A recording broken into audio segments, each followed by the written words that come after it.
bienvenidas, bienvenides a todos. Estamos muy contentos de arrancar hoy nuestro segundo día de las jornadas, de las quintas jornadas de artes visuales organizadas por la carrera de realizador. Y bueno, no sé si vieron un poquito los flyers que fueron pasando de todas las actividades que tenemos. Y bueno, ya tuvimos ayer una jornada intensa. Quiero agradecer a la escuela que nos brinda la posibilidad de hacerlo, el equipo de trabajo que conformamos entre los profes y estudiantes de cuarto año, realmente es un lujo. Y bueno, también tenemos que agradecer a la cooperadora y a CTA que nos costean las invitaciones para algunos de los artistas que van a estar presentes a lo largo de la semana. Así que bueno, sin más, aquí está presente una cara conocida, ¿sí? Seguramente para muchos, es de la casa, Roxana Casataro, ¿sí? Es profe, es artista y bueno, voy a leer un poquito brevemente el prontuario de Ro, ¿sí? Bueno, nació en 1976, vive en Mar del Plata desde 1980, estudió en la Escuela de Artes Visuales Martín Malarro y en los talleres de Ana Camponovo, Luis Felipe Noé y Eleonora Filippi. Su interés circula en los proyectos realizados en los espacios públicos, las acciones artísticas callejeras y participativas. Sus trabajos pueden verse en murales, oficinas gubernamentales, hospitales, centros culturales y el cementerio municipal, sitios de memoria y en la calle. Actualmente trabaja para la Subsecretaría de Derechos Humanos provincial y como militante coordina proyectos culturales y acciones artísticas de participación colectiva articuladas con el colectivo Faro de la Memoria. Se dedica a la educación artística en el nivel primario y superior y en instituciones públicas. Coordina el taller de Reojo, un espacio de educación artística donde se realizan seminarios, clínicas y exposiciones todos los años. Bueno, sin más, la dejamos aquí con la artista. Bueno, en principio, gracias Carolina, gracias Andrea, gracias a la cooperadora de la escuela por esta invitación a estas jornadas. Cuando empecé a preparar un poco la charla, pensaba mostrar de alguna forma la última serie de pinturas que realicé y hacer un taller. Lo vamos a hacer al taller. Pero después, cuando empecé a prepararla, empecé a acordarme de cómo empecé, ¿no? Acá en la escuela Malarro, hace 20 años. O sea, egresé en el 2002. Y empecé a acordarme de todas esas cosas, o sea, todo lo que pasó en 20 años, ¿no? Y lo importante que fue para mí la escuela. Yo cuando egresé de la secundaria, me anoté en la escuela Malarro, porque ya tenía como algo que me gustaba mucho, pintar, dibujar, hacer agendas, banderas, remeras. Pero en mi casa estaba como más valorada la educación universitaria. Entonces, algo ahí pasó que yo me había anotado, pero al final terminé anotándome en diseño industrial, en la Facultad de Arquitectura, que era lo más artístico que había dentro de la universidad. Así que ahí hice un curso de ingreso, entré, que eso fue re importante también para mí, sentir que había podido entrar con exámenes y eso, y hice 2 años, de los cuales al principio, después de o sea, en el tiempo, cuando abandoné el diseño industrial, pensaba, fueron 2 años perdidos, qué bajón, no, podría haber hecho otra cosa. Y después me di cuenta que fueron, bueno, parte de mi formación esos 2 años, ¿no? Yo había elegido diseño textil porque era lo más bidimensional también que encontraba. Pero bueno, en un momento como había una materia llamada marketing, que era ver cómo vender las cosas, y ahí como que empecé que no me gustaba el perfil de la carrera, qué iba a hacer, iba a vender telas, bueno, nada, toda una situación. Dejé esa carrera y dije, bueno, me vuelvo a anotar en la Malarro y también en psicología, me anoté en las dos, para ver qué decidía mi cuerpo, ¿no? Psicología me encantó porque era muy hermoso, pero la Malarro me enamoró por completo, me gustaba todo de la Malarro, no solamente las materias, sino estar en la escuela, ¿no? Lo que se vivía en los pasillos, en el patio, tomando mate. Yo le contaba hoy a Carolina, pensaba que creo que tenía 22 años, y mis compañeros que recién habían egresado de la secundaria me trataban de vieja. O sea, como que yo ya era grande, ¿no?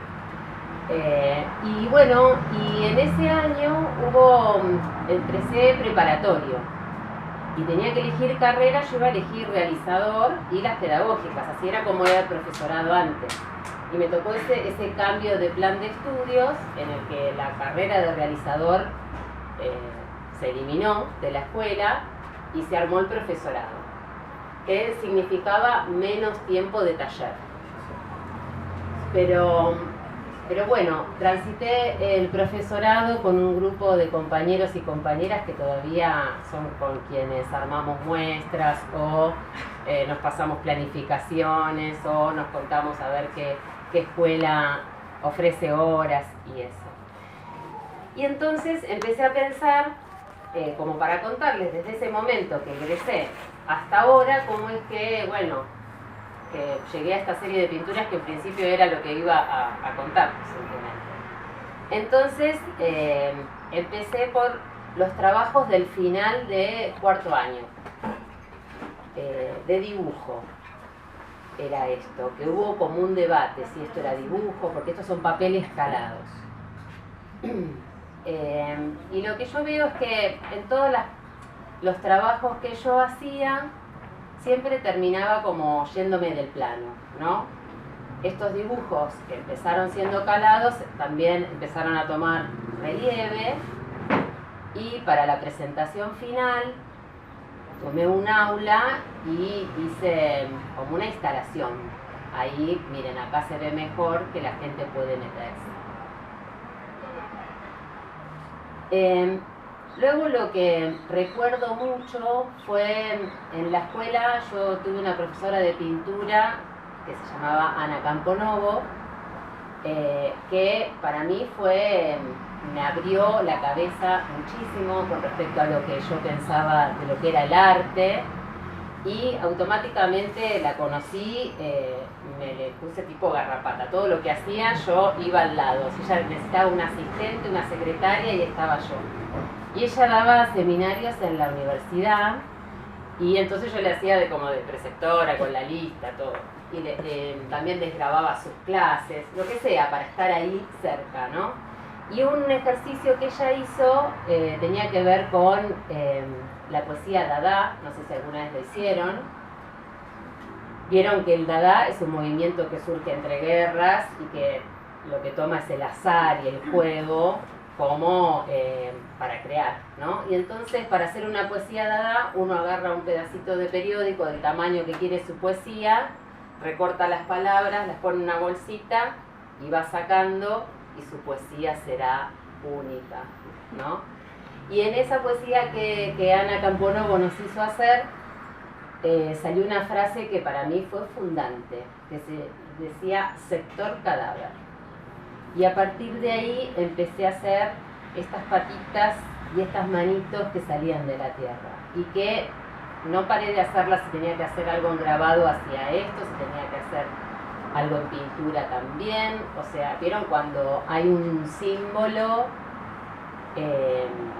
que uno lo necesita y que lo reproduce y que no se cansa? Mucha gente me decía, pero otra vez patitas, vos siempre haciendo patitas. Bueno, es lo que necesito en este momento. Y como siempre también las sacaba un poco del plano, ¿no? Entonces, bueno, esto era para escultura, hice estas fotos ahí cerquita del mar.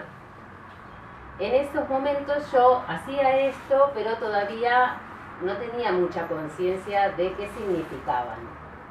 Y vieron que mucha gente dice como, bueno, mi obra habla por mí, la pintura habla, yo no tengo que hablar. Yo no estoy muy de acuerdo en eso, porque uno tiene que entender lo que hace, ¿no?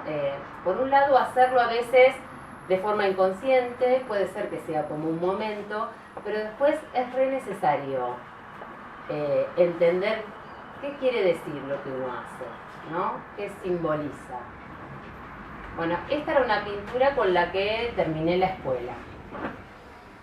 Y les quiero mostrar que después de mucho tiempo, cuando terminé la escuela, que estábamos siempre teniendo que pintar para un final, para un parcial, que te cortás los dedos porque tenés que enmarcar, uno vive toda esa vorágine, termina la escuela y entras como medio en un vacío, porque nadie te pide más nada, ¿no?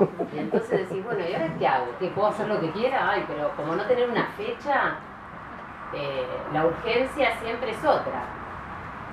Y en ese sentido también me vino bien las convocatorias de las docentes que me conocían por mi paso por la escuela, por ejemplo Adriana Lazarte, con la que comparto cátedra ahora en práctica docente. Ella me decía, metete en tal concurso, que había un concurso que llamaba Avon para la mujer, ¿no? Bueno, metete en tal concurso. Para el concurso tenías que presentar 3 pinturas. Entonces yo tenía una fecha para entregar esas 3 pinturas y me ponía a pintar. Era una forma que encontraba de, bueno, tengo una fecha, tengo algo, no sé, que dirigirme a tal lado. Después Ana también nos invitaba a una muestra que se llamaba Un cuadradito de amor. Entonces las pinturas eran todos cuadraditos de un tamaño, pero bueno, yo ahí iba trabajando. En esos siguientes 5 años después de la escuela yo me embaracé 3 veces, tengo 3 hijos, o sea, fue una época bastante como abocada a otras cuestiones, pero mientras tanto entonces tenía estas órdenes, ¿no?, del exterior que eran, bueno, tengo que presentar 3 pinturas, tengo que presentar, ¿no?, para meterme en tal concurso o para participar de tal muestra. Y mientras ibas generando esas pinturas también iba desarrollando una forma de pintar, porque esto ahora yo lo veo y es como un boceto, ¿no? Y miren luego cómo la terminé haciendo porque una vez que atravesé como por varias pinturas y todas ellas formaron una historieta, esta que era la tapa de la historieta me quedaba como eso, como un boceto, entonces la volví a pintar. La volví a pintar con todo ese procedimiento que ya hacía con las demás, ¿no? Que era trabajar con fotos, cuando tenía que hacer el pasto lo pegaba, sacaba fotos al pasto y lo pegaba, o el asfalto, hacía collage con registro fotográfico, y bueno, y trabajaba diferente el color también. Vieron que al principio uno piensa, bueno, si ya pinté una superficie ya está pintado, bueno, no. En estas pinturas hay muchas capas de pintura, hay una búsqueda de color, empezás con uno, pintás de nuevo, pintás arriba, y esas capas sobre capas de color generan algo, ¿no? Como un cuerpo. Bueno, entonces esta la repinté. Estas son todas las que les voy a mostrar ahora, son de la serie No habrá flores, se llama, y que una vez cuando mi tía, que vive en Olavarría, me invitó a exponer allá, como tenía un salón grande para exponer, podía ponerlas todas, no tenía que elegir una, como siempre era, como para tal salón una, para tal otra, siempre por separado. En esta invitación que me hizo mi tía, yo podía mostrarlas todas. Y cuando las puse todas juntas, fue como, están recontando una historia. O sea, siempre la que yo sentía que me decían era, ay, siempre una mina, siempre dibujas una chica, sí, sos vos esa chica, ni idea, no sé.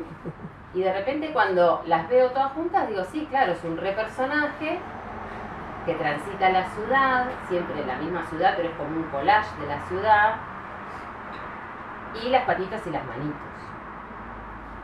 ¿no?, que siempre están. En esta época, una amiga era Filippi, que también cursó en la Malarro y estaba en Buenos Aires, había ido a vivir a Buenos Aires, estaba haciendo un taller con Diana Eisenberg y trabajaba un método como de preguntas para develar un poco eso que no dice la obra por sí misma. Uno está bueno decirlo también, porque cuando uno lo dice, cuando uno lo ve, cuando uno le pone la palabra, también puede empezar como a transformar lo que hace, ¿no? Por ejemplo, hasta ese momento yo venía siendo esta mujer sola en la ciudad y con todas esas preguntas y ese método de como de simbolizar que me propuso mi compañera, bueno, pude empezar a ver que lo que hacía era bastante claro para los demás, pero para mí no tanto, ¿no? Que tenía que ver con los desaparecidos, esos cuerpos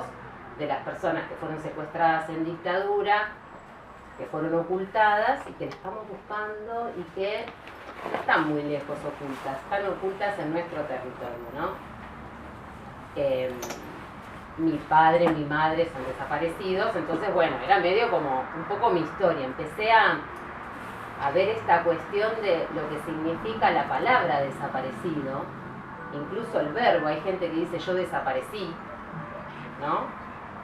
Y es extraña porque en realidad habla como si fuera como alguien que se esfuma, y no. Vieron, los desaparecidos no están esfumados, están ocultos. Bueno, todo eso con estas pinturas. O sea, eso es lo que yo siento que fui dándome cuenta a través de las pinturas. Y al ponerlas todas juntas empecé a ver que hacían una historia y armé esa historia, lo armé como historieta. Y miren, acá está. En ese momento era otra la historieta, era más como un folleto. Ahora, 10 años después de que la Secretaría de Derechos Humanos la imprimió como forma de difundir la tarea del equipo de antropología forense, que es un equipo científico que busca los cuerpos de los desaparecidos y los identifica con sus familiares. Y es necesario que las familias de los desaparecidos den su sangre para poder identificarlos, porque hay como 600 cuerpos que encontraron y que no pueden ser identificados. Entonces era necesaria una promoción entre los familiares. Y la historieta esta que había armado funcionó como eso, como difusión, ¿no? Esta es una publicación de ahora, muy reciente, que es una reedición, ¿no? Con todas estas historietas, con todas estas pinturas, digo. Se puede ver por ISU la historieta, después les voy a pasar el link.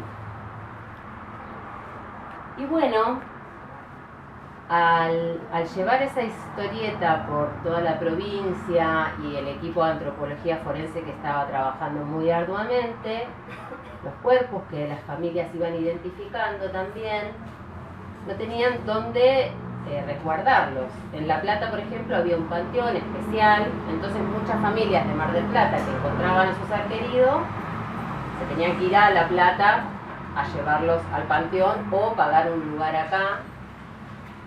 Y entonces los familiares lo que hicieron fue pedir un panteón acá en la ciudad, que la municipalidad nos lo dio, pero estaba en muy malas condiciones. Y como todos ya conocían la historieta y esta cuestión de las patitas y las manitas, esta simbología ya estaba siendo como algo más como colectivo, más comunitario, me dijeron, prepara algo para la fachada del panteón, ¿no?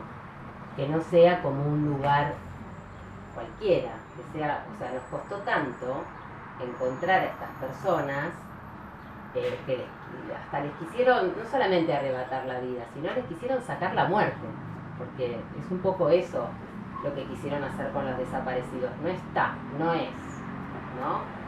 Dijo el genocida. Entonces, esta tarea del panteón en el cementerio no lo podía hacer yo sola. Primero, no quería hacerlo solo con pintura porque siento como que la pintura necesita un mantenimiento. Y en ese momento yo había empezado a ir al taller de una chica, de Victoria Carboni, para hacer mosaico, y veía que esa técnica del mosaico y ese material era mucho más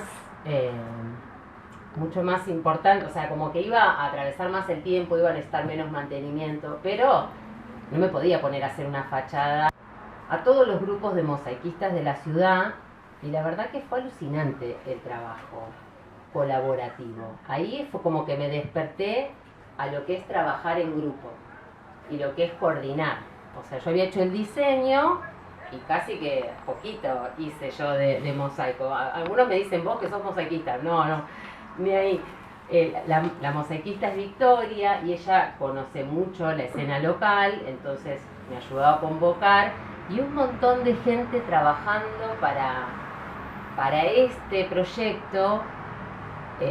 Fue algo que dije, wow, esto es lo que a mí me gusta del arte, ¿no? Todo bien con las pinturas, con exponer, con un traguito, mirá qué lindo, todo bien, pero en realidad si hay algo que me apasionó fue este trabajo así colectivo, colaborativo, de grupos, de todos por un proyecto, fascinado.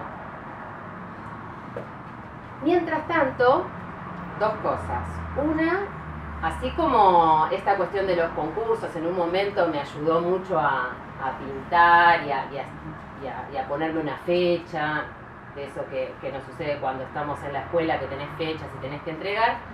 También tenía personas que convocaban a, por ejemplo, las jornadas de arte público. Ahora me olvidé el nombre, de Juan Carlos Castro.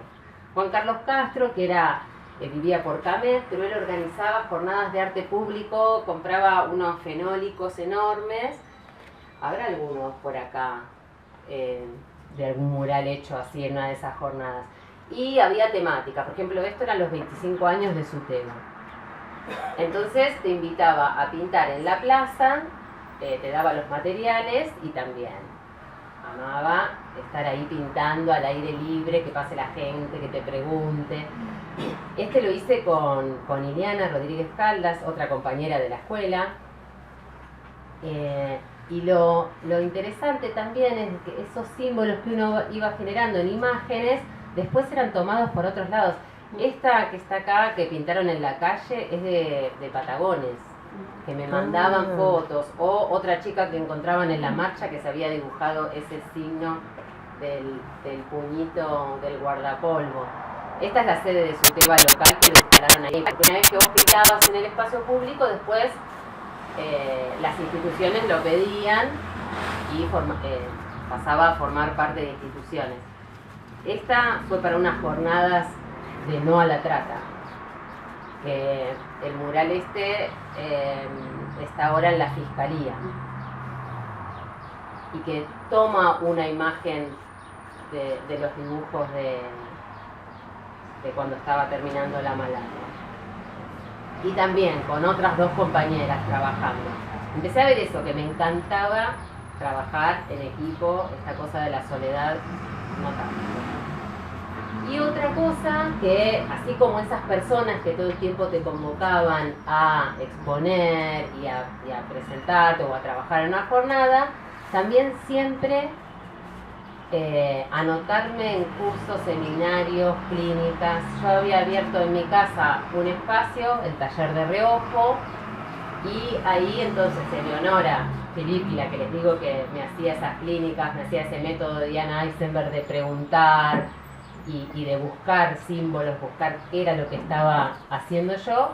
Dije, bueno, vení y hacelo para todo el grupo del taller, ¿no? Entonces empezamos a hacer las clínicas con EA. Y por otro lado, viajaba a Buenos Aires a los encuentros de análisis de obra con Felipe Noé, que tenía otro método, el método más del maestro, ¿no?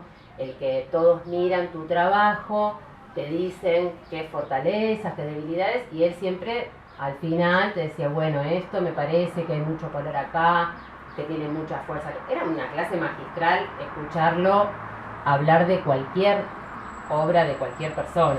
Era hermoso verlo a Felipe Noé, lo conocen, es un pintor re zarpado y un maestro también, ¿no?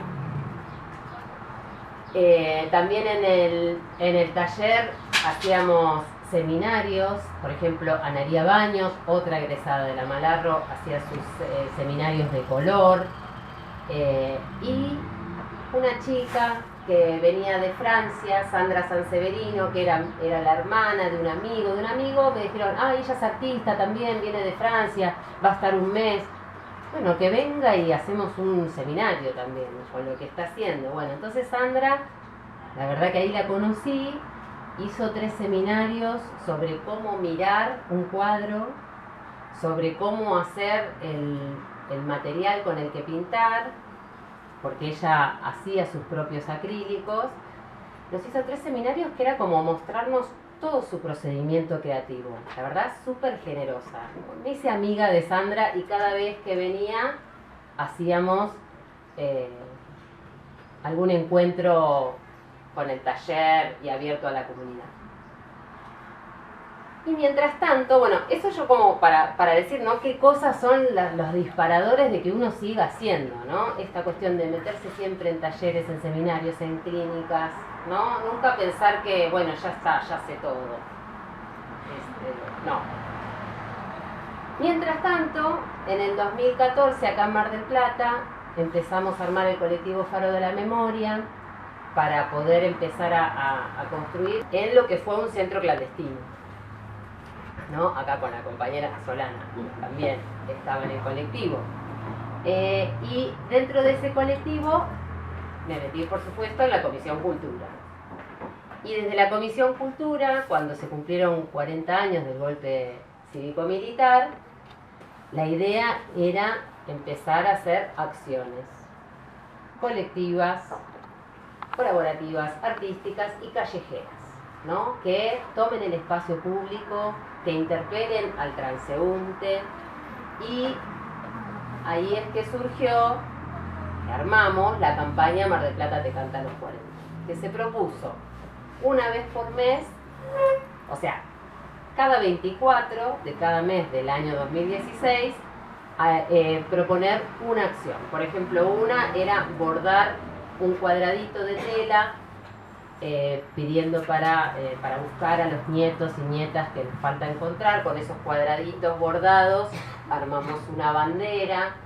Esa bandera formó parte de una obra de teatro, de marchas, etc.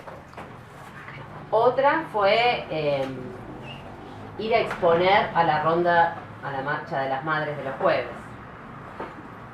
Durante el mes de mayo, cada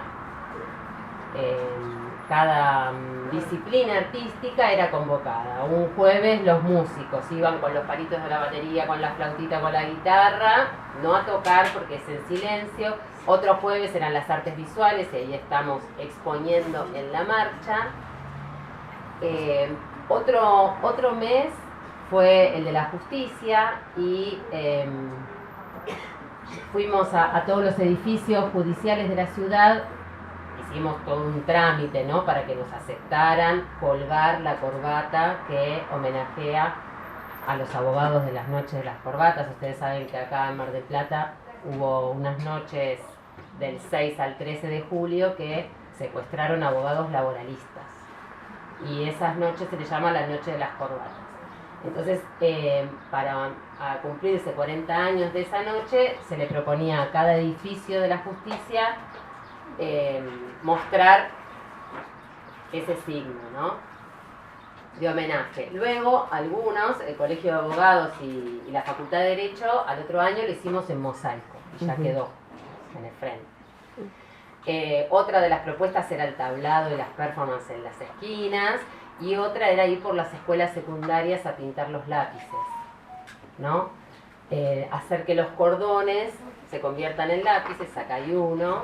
Fuimos como 40 escuelas, y en cada una de las escuelas, en cada una de las acciones, no era solamente, bueno, vamos, pintamos los lápices, no, sino como que era charlar del movimiento estudiantil, de qué pasó con el movimiento estudiantil en dictadura, y si esa marca que dejábamos en el frente de la escuela la íbamos a dejar borrar o iba. Ahí empecé también a ver esta cuestión de los memoriales, de los monumentos, de cómo se construye la memoria, que no tiene que ser depositada en un objeto que dure en el tiempo, como había pensado en el Panteón, esta cuestión de que sea de mosaico, que no se, sino que a veces está bueno que no sea perecer, o sea, que no atraviese el tiempo el objeto, sino que sean las personas lo que lo sostienen.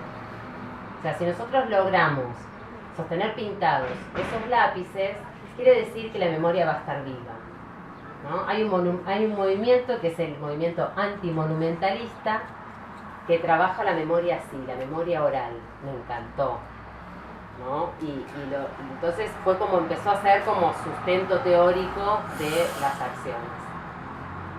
Y bueno, ¿y se acuerdan de Sandra que venía y que cada vez que venía de Francia hacíamos algún seminario, lo ofrecíamos a la ciudad? Bueno, en un momento ella me dice, estoy en Francia, estoy haciendo una residencia que en su último momento tiene un intercambio. Y el intercambio es ir a Mar del Plata, hacer una exposición, talleres con los habitantes, hacer una intervención en el espacio público y después hacer un intercambio, que vengas vos a Francia y que hagas lo mismo, una exposición, talleres con los habitantes.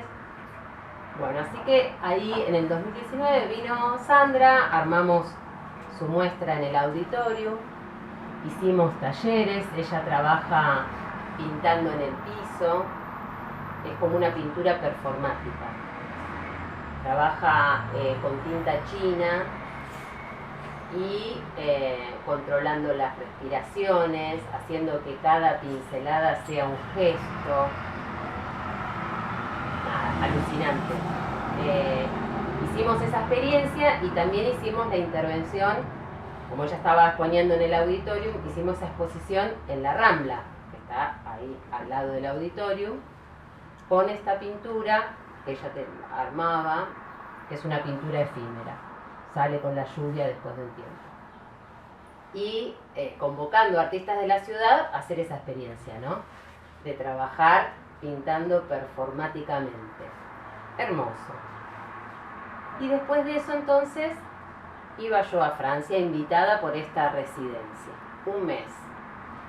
Y tenía que preparar una muestra.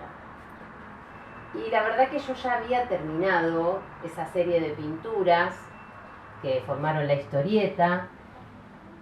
Y medio como que había empezado a pintar, yo decía, sin muertitos, ¿no? Como pintar colores, bueno, basta de patitas. Y empecé a pintar capas sobre capas, colores. Ahí yo traje una de las pinturas. Como la parte de atrás, ¿vieron? Esa lona de atrás, bueno, así empecé a pintar.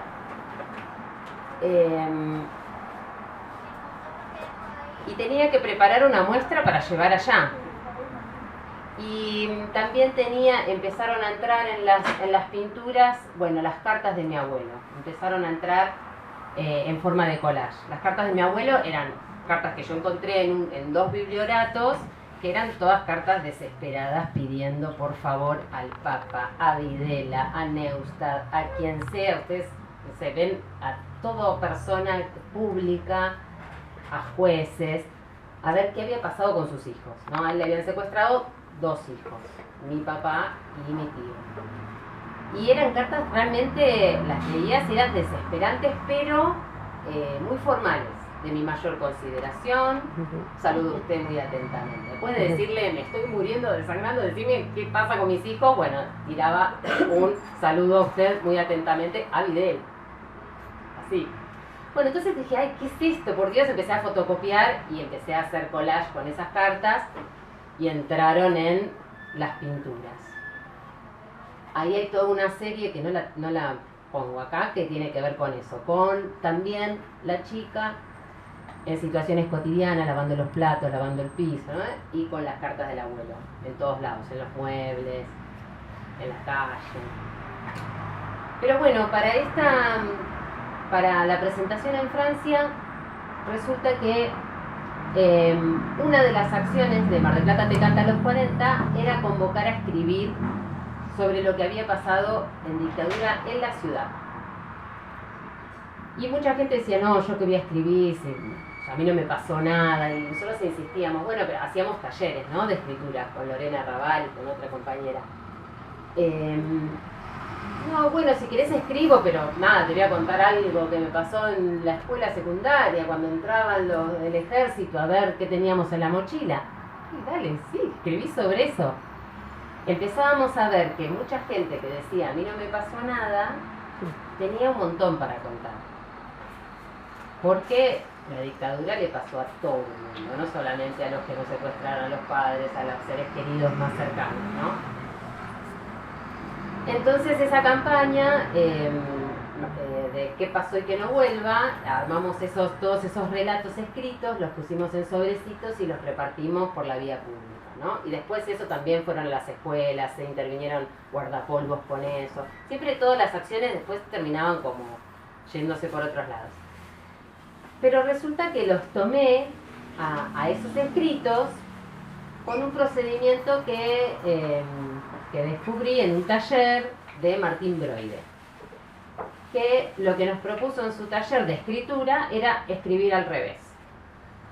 En vez de escribir en una hoja blanca palabras, tapar palabras de una hoja llena de palabras. Entonces lo hice con lo que él nos brindó, que en ese momento había como muchos textos. Uno era la carta a las juntas de Rodolfo Walsh, y hice ese procedimiento, y también fue como el ejercicio que me hizo hacer Ana Camponou, como que me picó, porque empezás a ver que las palabras que quedan construyen un nuevo texto, y ese texto también dispara un montón. Entonces lo empecé a usar para pintar, ¿no? Tomé los textos de la campaña esta que toma relatos vividos en dictadura, y como vos me habías preguntado, lo que hice fue primero traducirlos al francés, porque iba a llevarlos a Francia. Entonces yo quería que la gente de allá los entienda, no solamente que vea palabras, ¿no? Los traduje al francés, los imprimí en una tela grande, acá está la tela, y fui pintando, tapando palabras. Yo desconozco por completo el francés, entonces googleaba a ver qué quedó, pero me encantaba lo que quedaba, unas poesías. Bueno, después les cuento. Y así es que, bueno, realicé una muestra para la sala de la Mediateca de la Rica Marie, allá en Francia, en la que estaban las pinturas de estas cancelaciones. Y también siempre pensé, si estoy tapando, censurando un texto que no es mío, que es de otra persona, siempre al lado tiene que estar el texto completo. Entonces llevé los textos sin pintar también y los puse así como trapitos al sol. En ese momento estaba leyendo un libro de Didi Huberman que se llama Ante el tiempo. Siempre está buenísimo también esto, como ir encontrando los pensadores que sustentan también lo que haces, ¿no? Y él hablaba de que el historiador tenía que ser como un trapero, tenía que agarrar también los trapos, ¿no? Que la historia está hecha también de esos trapos como deshilachados, de eso. El trapo es algo que nadie le da valor, ¿no es cierto? Es un trapo. Bueno, él decía que el historiador tenía que ser el trapero de la historia, ¿no? De también construir la historia con los pequeños relatos, no solamente con los rimbombantes. Bueno, me encantó ese Didi Huberman, y entonces esto de los trapos, de bancar los trapos, de sacarlos al sol, fue otro flash en el que me encontré. Esta es la muestra que presenté allá. Fíjense, este es el trapo con texto, y este otro no. Todos tienen una lona sin texto, que le llamo con texto, y otro con. Cuando lo llevé los tarritos de colores, porque el color también es algo que me importa mucho, y después me cuesta mucho conseguir el color que elaboré. Y por suerte llevé todos estos tarritos, que cuando a las pinturas las tuve que enroscar todas y llevar aparte en una encomienda, y cuando llegaron allá estaban bastante cascadas, así que me vino re bien tener cada color, porque bueno, no tuve que prepararlo ahí. Otra cosa también es que, especialmente para llevarlos allá, no pensaba en bastidor, porque decían bastidor, iba a ser un infierno. Ya les pongo el bastidor, pero después no quise, me encantaron así también como lonas, como tapices.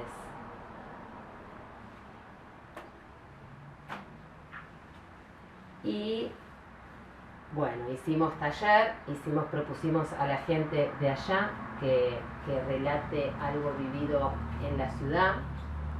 Se pasa así, decía algo así, decía como ¿qué pasa aquí? Se llamaba la propuesta de escribir y hacer sobrecitos. Y acá salió mucho la cuestión que tienen como de discriminación con toda una cultura que está cada vez haciéndose parte de la ciudad, que es la cultura musulmana, que casi les duplica. O sea, hace 15 años, me contaban, hace 15 años empezaron a venir la cultura musulmana y ahora casi que son más que los franceses que habían nacido ahí, ya tienen descendencia en Francia y sin embargo hay un rollo tremendo, ¿no? Como que el musulmán es el otro, no es francés por más que haya nacido ahí, hable francés, y entonces salieron esas cuestiones, ¿no? de discriminación en la ciudad. Y también hicimos talleres con niños y niñas de una escuela, varias escuelas venían, y les hacíamos cancelar los cuentos que estaban leyendo. Fue alucinante, la maestra de primer grado estaba fascinada porque también tenía muchos chicos que estaban aprendiendo el francés y para leer la palabra. Bueno, y esto que les cuento ahora de este viaje, estuve un mes ahí haciendo todos estos trabajos y en un momento yo le dije a Sandra y a la directora de la mediateca, no podemos ir a Venecia, que es la Bienal de Venecia, estaba haciendo este año, ¿no? ¿Vieron como nosotros ahora decimos vamos a Buenos Aires, vemos 3 muestras y nos volvemos en el día? Yo decía, ¿no podemos ir a Venecia, hacemos eso y volvemos en el día? No, es imposible ir así, tenés que tomarte un avión, un barco. Bueno, al final fuimos, porque vieron, la Bienal de Venecia es como el Mundial de Fútbol para nosotros. O sea, cada 2 años en Venecia se hace la Bienal y cada país manda su selección. Entonces está re bueno ver qué propone cada país como obra de arte, como cuestión artística, ¿no? Y acá descubrí a Alfredo Har, chileno, que trabaja con estos textos cancelados. Son los textos censurados, bueno, de la dictadura chilena, y los expone así. Y enfrente, en la isla de San Giorgio, había toda una muestra de Emilio Isgro. Emilio Isgro, en 1974, hizo su primera cancelatura. Yo estaba fascinada con mi taller de que me habían hecho tapar las palabras. Vieron que uno siempre piensa, ay, mirá lo que descubrí, es algo nuevo. Y después empezás a ver que hay un montón de artistas trabajando con el mismo procedimiento, ¿no? Esos son los referentes que el método de Diana Eisenberg dice, como que hay que buscarlos y hay que sentir que somos una gran familia. Ya acá encontré a mi padre, más o menos. Emilio Isgro. Fíjense lo que era la sala. Tenía todo escrito y cancelado. Incluso cancelaba mapas. Cancelaba fotos. Nada. Ahí también, otro momento mágico con Emilio Isgro. Siempre es importante buscar los referentes. Los teóricos que nos sustentan en lo que estamos haciendo, el tema que estamos trabajando, y los artísticos, ¿no? Siempre vamos a encontrar a alguien que está en el tema o en lo formal, sino como en lo técnico. Y es importantísimo, a veces vieron que uno dice, ay, no, hace lo mismo, qué bajón. O sea, como pareciera que lo importante es como que lo de uno sea original y único. Es un valor que nos han educado que tiene que ser así, lo nuestro tiene que ser único. Y no es tan así, es imposible que sea así, y está bueno encontrar los hermanos y hermanas que hay, ¿no? Y primos y primas, familia entera que tenemos artísticos, ¿no? Bueno, después acá cuando volví me invitaron al CCK, al Centro Cultural Kirchner, a exponer una muestra para todos, con una de las pinturas. Me dijeron, de las pinturas que mandaste allá, Pero acá en Argentina dije, no los voy a poner en francés, era medio extraño. Entonces, a cada una de las pinturas lo que hice fue sumarle una lonita más con el texto en castellano. Acá me las colgaron así separadas, no van así separadas, van así. Pero bueno, yo llegué, ya la muestra estaba como andando y listo. Dije, tranquila, todo bien, y bueno, se ve, divino. Pero bueno, empecé entonces a prepararle a cada una de las pinturas su tela en castellano. Y me imaginaba, cuando me inviten a Italia, les sumo el texto en italiano. Y cuando me inviten a Alemania, bueno, y así, me imaginaba como una pintura viva que se vayan sumando textos y textos. Este es en el Museo Mar, que bueno, vieron que ahí en el Centro Cultural Kirchner se abrió, creo que estuvo 15 días y pandemia se cerró. Y en el Museo Mar también, vamos a hacer la muestra, dale, no sé si lo monté, y se cerró. Y fueron, no sé, muchos meses hasta que se abrió con turno, espaciado, sin tocarse, bueno.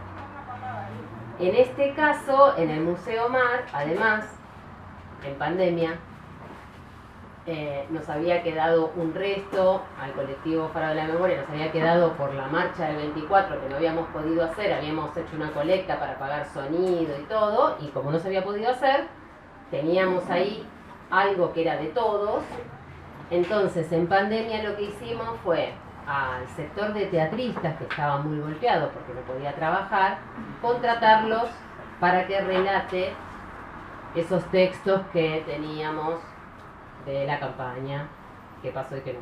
Entonces hicimos podcast con esos textos que ya habíamos cancelado. Por eso digo, como que van por todos lados. Bueno, entonces para la exposición del museo se le agregaba un código QR con acceso a ese relato. O sea, lo podías ver cancelado y lo podías escuchar completo, recitado por un teatrista marplatense.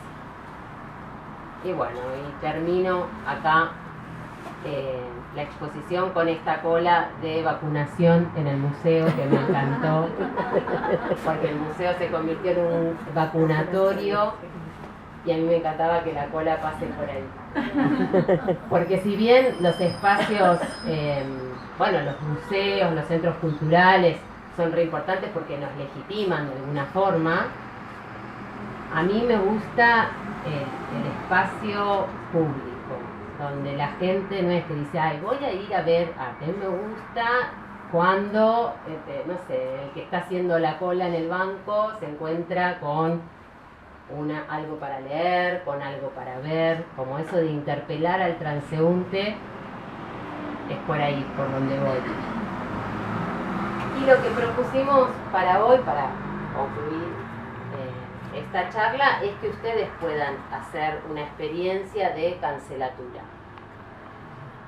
Así que no sé si quieren hacer alguna pregunta que les conteste o si ya nos armamos todo el taller para que nos pongamos a trabajar. Yo mientras tomo algo. ¿Quieren hacer una pregunta? Claro. Preguntas no, pero sí como estoy muy contenta de que puedas venir y contarnos un poco lo que haces, porque como alentador, pero bueno, así que gracias por contar esto y por contarnos un poco lo que haces. Muchas gracias. Ahí Marcelo tiene. Sí. ¿Cuál es el proceso para cancelar? ¿Es un mecanismo? ¿Es automatizado?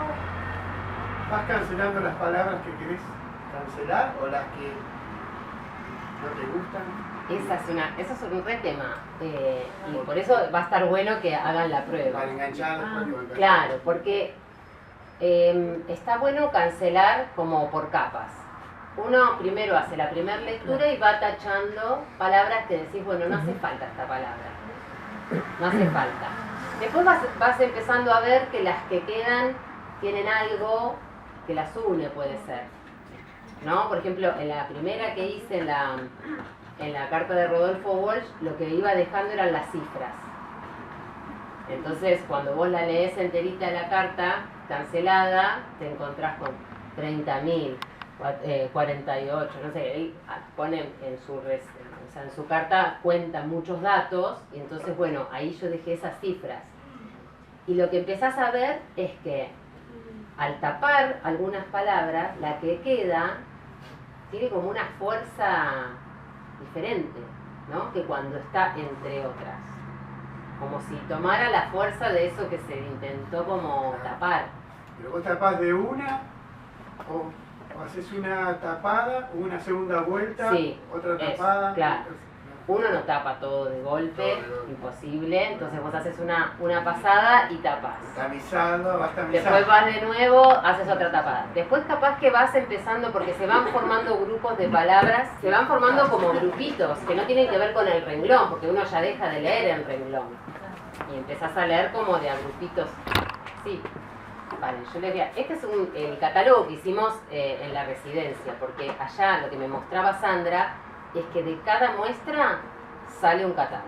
O sea, allá son muy rigurosos en eso. Y le dan mucha importancia. Así que durante todo ese mes trabajamos en el catálogo.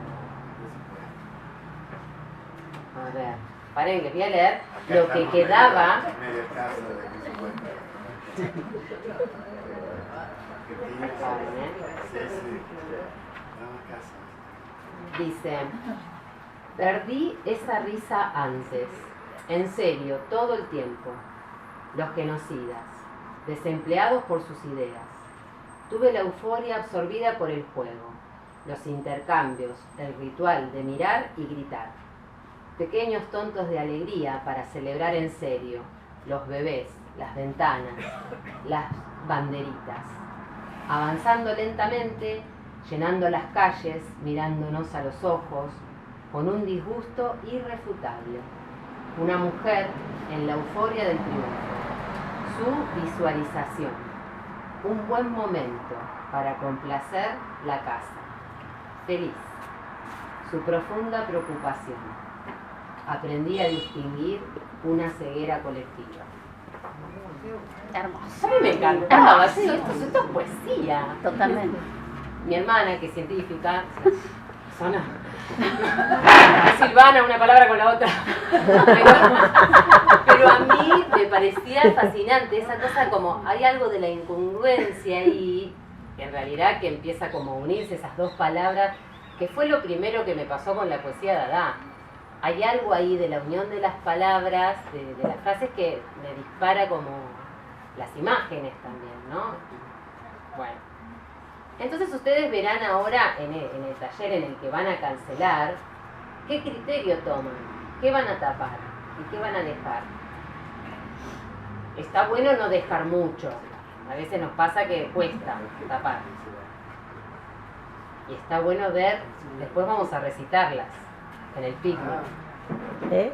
Lo importante es cómo leerlo. Cuando uno lee tipo, oh cielos acusados, así. Yo leo, sí. Dale, buenísimo. Hacemos recitadas en el picnic, Hacemos recitado. con lo que vayamos. Los textos que traje para cancelar son manifiestos artísticos. Porque acá hay mucho artista, así que está bueno el manifiesto. Hay una película que se llama Manifiestos, que toma todos los textos. No me digas que sí porque no la terminaste de ver. Me contaron, No porque es mientas. larga, No es mientas. hermosa, Pero es re largo, pero es hermosa. Bueno, y toma los textos de esa película Está buenísimo. de cada movimiento artístico, de cada artista que se posiciona y dice lo que es el arte. Es alucinante el manifiesto. Es un ejercicio lindo para hacer nosotros también, ¿no? ¿Qué pienso yo? ¿Qué es el arte? ¿Qué es lo que me convoca? El arte es tan amplio. Bueno, ¿en qué lugar yo vibro, no? Yo en la calle. Y de paso los hacemos leer a los alumnos un poco. Y de paso, sí. ¿No? Dejo este silencio incómodo para las preguntas. Hola, ¿cómo estás? Consulta, para hacer la cancelación, ¿no? ¿Conviene también leer primero todo bien y elegir capaz a una de las palabras que te llamen más o puede ser más, sí. más libre? Yo como educadora nunca digo que una cosa es lo que hay que hacer. medio como que quizá para vos sea importante primero leer y después cancelar, para otro quizá vaya cancelando ya, cuando tapaste, me ha pasado, me ha pasado que, ay, la borré, ¿por qué la borré? Ya está, ya fue. Bueno, digo, pero vos vas a encontrar tu propio método, tu propio procedimiento, tu propio criterio en esta propuesta. Y será la que a vos te viene bien de acuerdo a tu forma de concebir las cosas, de controlarlas, de dejarlas, ¿no? Me parece eso interesante. Que cada cual va, o sea, en la primera instancia seguramente nos equivoquemos mucho y la segunda diga, no, entonces primero voy a leerla. Y otros digan, no, me salió re bien así. Pero bueno, mi forma, incluso yo las empecé a cancelar en francés. Entonces no entendía ni lo que estaba cancelando y más o menos que veía la palabra, me gustaba un poco, no me gustaba. Después googleaba, traductor. ¿Esos textos considerás escritura propia? ¿Considerás parte de la como una hermana? Yo creo que un escritor se muere cuando ve esto, dice, está como... y es así, porque vieron que los escritores tienen como, bueno, otras técnicas, otros estudios, otros fundamentos, y bueno, yo no me considero escritora, me gustan las palabras y me gusta visual. el juego de las palabras, claro. Más poesía visual. Sí, sí. Pero sos escritor. Sí, digo... Sos autora. Claro, bueno, autora Claro, de prosa, autora de lo que cosas, sea. Pero no, autora yo de siento murales. que alguien que se dedica a la escritura le hace ruido. Es como que quedo en un lugar de fascinación, pero no importa, tampoco es lo Está bueno que... estar en ese lugar Claro. intermedio. parece. Claro. Porque es preguntarte qué es el arte, es lo mismo que preguntarte qué es el escritor. Estamos casi en la misma sintonía, o sea que... Por eso es autor. ¿Que por qué no? Yo creo que mientras, a ver, suena feo como te sirva, ¿no? Pero en realidad, para mí la originalidad no es la cuestión, para mí es que sea auténtico, que realmente te convoque, ¿viste? A mí hay cosas que me flashean y estoy fascinada con eso durante un tiempo, después se me va un poco y digo, ese momento, esa sensación es la que yo busco. Cuando leo que un autor escribe tal cual lo que me viene, lo que yo estoy haciendo, como que me ayuda a armar o a ver, o cuando otro artista también lo hace, las preguntas, son re importantes las preguntas que te hacen, ¿no? Que a veces te quedan, te preguntan, no sé, pero ¿qué sí? No sé. Preguntas que te dejan pensando sobre lo que haces. Son re importantes. Por eso digo como esta cuestión de, no, bueno, miren lo que hago y ya está. Las pinturas hablan. No. Es como que la palabra sigue siendo importante, junto con la imagen. Es como hay algo re complementario ahí, ¿no?